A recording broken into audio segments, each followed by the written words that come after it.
И Скопје утрината се разбуди под снег. Иако снежната покривка не беше голема, сепак го отежна сообраќајот, особено во утринскиот шпиц. Дел од граѓаните велат дека со задоцнување стигнале на работните места, дел дека немале никаков проблем, но морале да бидат внимателни. Отежнато. Лизгаво. Стигате сегате на време? Сега, не сум. Со мало закаснувам, не стигам. Јас сум пензионер, не брзам за нигде. Но керка ми вели дека се окей. Па јас свуда пешки идем и свуда стижем.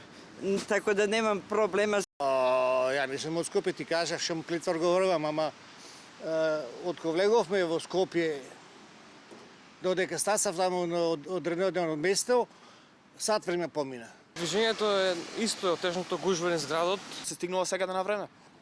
Па не.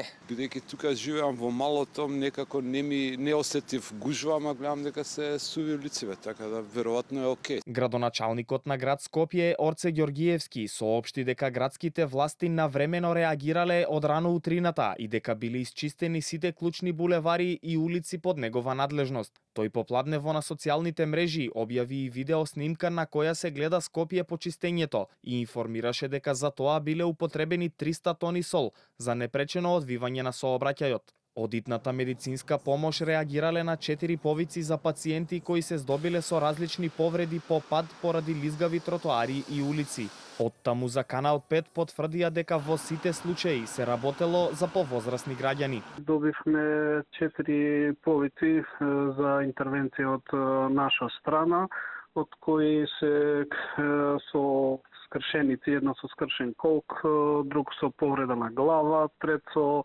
рамо и со така и колк. Значи нашите екипи ги носат по болници.